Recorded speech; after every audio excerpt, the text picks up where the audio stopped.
Parfois, en diplomatie, tout se joue sur un mot. On va s'intéresser aujourd'hui à une bataille qui a eu lieu non pas sur un champ de bataille, mais dans les couloirs feutrés du Conseil de sécurité de l'ONU. Une histoire où quelques mots à peine ont suffi à réécrire l'équilibre des forces dans le conflit du Sahara occidental. C'est un cas d'école fascinant sur le pouvoir du langage en politique internationale. La question qui se pose est donc assez simple, mais vertigineuse. Comment est-ce possible qu'un seul mot, dans un document officiel, puisse déclencher un tel séisme diplomatique? C'est ce qu'on va décortiquer ensemble. Alors, pour commencer, il faut planter le décor. On est en plein cœur du conflit du Sahara occidental, un dossier complexe qui dure depuis des décennies. Et voilà que les États-Unis arrivent avec un projet de résolution. Le problème, le texte est tout de suite perçu comme étant très partial, penchant beaucoup trop d'un côté. Pour bien comprendre la tension, il faut voir les deux visions qui s'opposent. D'un côté, le projet américain qui mettait en avant le plan d'autonomie du Maroc comme étant la solution. Et de l'autre, le principe d'autodétermination, c'est-à-dire le droit du peuple sahraoui à décider de son propre avenir. Eh bien, dans la version initiale, ce principe était quasiment effacé. Forcément, ce déséquilibre a immédiatement mis le feu aux poudres. Face à ce texte jugé inacceptable, l'Algérie décide de passer à l'action.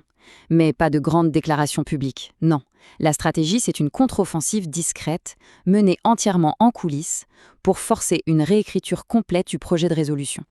Et cette stratégie algérienne se déploie de manière très méthodique. D'abord, il s'agit d'activer tous les canaux diplomatiques pour parler à chaque membre du Conseil. Ensuite, étape cruciale, il faut absolument obtenir le soutien de deux poids lourds, la Russie et la Chine, membres permanents. L'objectif final est clair, créer un front commun assez solide pour que le texte original ne puisse tout simplement pas passer. Et on arrive au moment clé de cette histoire. Une réunion à huis clos, loin des caméras. La tension est palpable. C'est là, en quelques heures, que l'avenir de la résolution va se décider. À ce moment-là, les positions sont très claires. Il n'y a plus de non-dit. L'Algérie dit « ce texte est inacceptable ». La Russie et la Chine suivent et soutiennent cette position, en agitant la menace d'un veto. Les États-Unis se retrouvent alors coincés. Ils comprennent qu'ils doivent lâcher du lest s'ils veulent éviter un échec public cuisant. Et c'est là que tout bascule. La pression a fonctionné.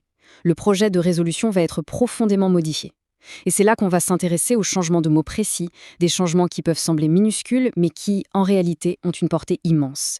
Regardons ça de plus près. Dans la première version, le plan marocain était LA solution. Dans la version révisée, il devient une option qui pourrait constituer la solution. Ce n'est pas un détail, c'est un glissement sémantique énorme. C'est le cœur de la victoire diplomatique pour l'Algérie, parce que cette modification, qui a l'air de rien, change fondamentalement la donne. Elle rouvre la porte à d'autres possibilités, comme l'organisation d'un référendum. Cette citation issue de nos sources résume parfaitement l'enjeu. C'est ça le point crucial, cette reconnaissance implicite. En gros, on admet que le plan d'autonomie n'est plus la seule et unique voie possible. Le principe d'autodétermination est de retour au centre du jeu. Et ce n'est pas tout. 2 paragraphes entièrement nouveaux ont été ajoutés. Le premier qui insiste sur le respect du cessez-le-feu. Et le second, très important aussi, qui met pour la première fois l'accent sur la situation humanitaire des réfugiés sahraouis avec un appel à une aide accrue. La résolution a donc élargi son champ d'action. Maintenant, quelles sont les conséquences de tout ça ?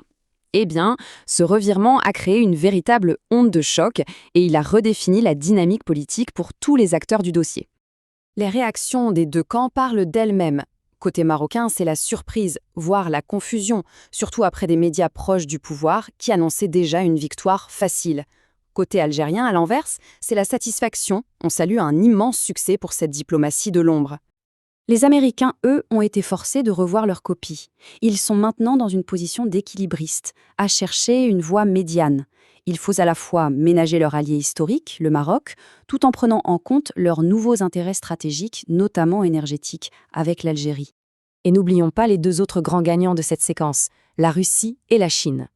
En menaçant d'utiliser leur veto, non seulement elles ont soutenu l'Algérie, mais elles ont surtout rappelé qu'elles étaient un contrepoids au bloc occidental. Elles ont clairement marqué des points et renforcé leur influence sur la scène internationale. Finalement, cette histoire nous pousse à réfléchir à ce qu'est une victoire diplomatique aujourd'hui.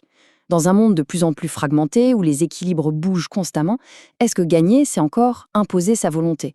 Ou est-ce que la véritable marque du succès, ce n'est pas plutôt la capacité à construire un compromis ? Une question qui, bien sûr, dépasse de très loin le seul dossier du Sahara occidental.